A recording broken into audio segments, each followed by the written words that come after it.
Mes amis, comme vous le savez depuis la semaine dernière, nous sommes confrontés à un problème sémantique considérable puisque Marine Le Pen a annoncé qu'elle poursuivrait devant les tribunaux toute personne qui qualifierait publiquement le Front National de parti d'extrême droite, ce qu'elle estime diffamatoire et injurieux. Rien que ça, c'est déjà une bonne nouvelle. Je veux dire que Marine Le Pen considère que le qualificatif d'extrême droite est injurieux.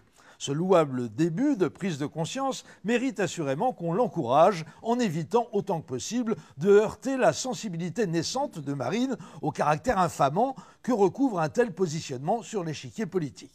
Moyennant quoi, dorénavant, je m'interdirai en toutes circonstances, et je vous encourage à faire de même, d'affliger le Front National de cette dégradante étiquette. Tu es bien gentil, mon cher Didier, vous entends-je m'interpeller affectueusement derrière votre écran d'ordinateur. Mais si on ne peut pas dire que c'est un parti d'extrême droite, comment va-t-on le qualifier ? À quels adjectifs aurons-nous droit pour ne pas risquer de faire de la peine à la délicieuse Marine ? Je vous répondrai que nous avons l'embarras du choix compte tenu de la grande diversité d'influences dont a bénéficié le Front National depuis sa création en 1972.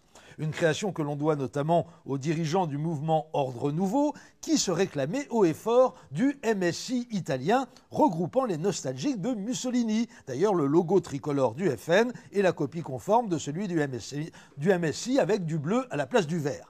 Mussolini étant l'inventeur du fascisme, on peut donc dire que le Front National est un parti fasciste. Oui, mais attention, n'allez-vous pas manquer de me signaler.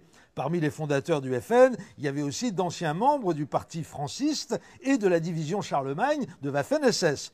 Vous avez tout à fait raison. C'est pourquoi on peut dire aussi que le FN est un parti de collabos.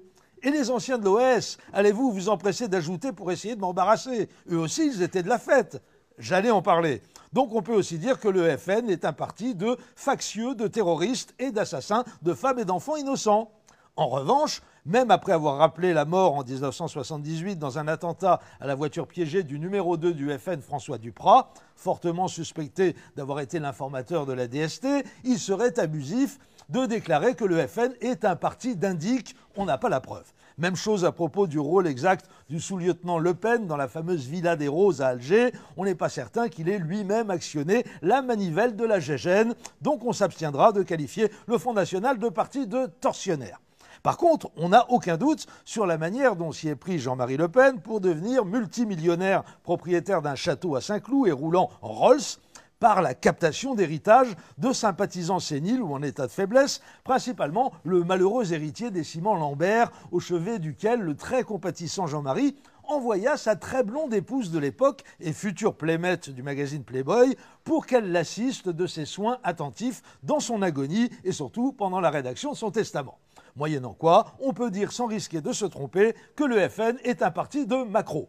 Après avoir rappelé la mort d'un gamin comorien de 18 ans tué d'une balle dans le dos par un colleur d'affiches du front ou le meurtre d'un Marocain jeté dans la Seine par des skinheads sortant de la manif annuelle des lepénistes à la gloire de Jeanne d'Arc, je serais tenté d'en conclure que le FN est un parti d'assassins. Mais je l'ai déjà signalé à propos de l'OS, donc je ne vais pas le répéter, ça serait déplacé.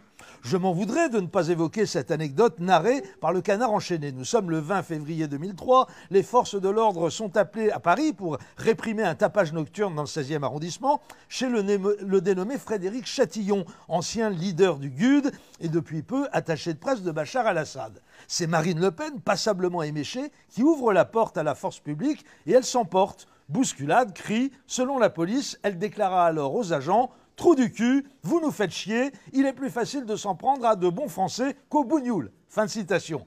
Une citation qui nous autorisera donc à désigner le FN comme un parti d'ivrogne, qui plus est raciste. Ah oui, j'allais oublier, en janvier 2012, en pleine campagne présidentielle, Marine a été signalée en train de danser une valse à Vienne avec des membres d'une association dont les statuts prévoient explicitement qu'elle n'est pas accessible aux juifs. Les juifs, ça vous dit rien? Mais si, enfin, du rafour crématoire, le détail de l'histoire, dont vous pouvez ajouter parti antisémite. Voilà.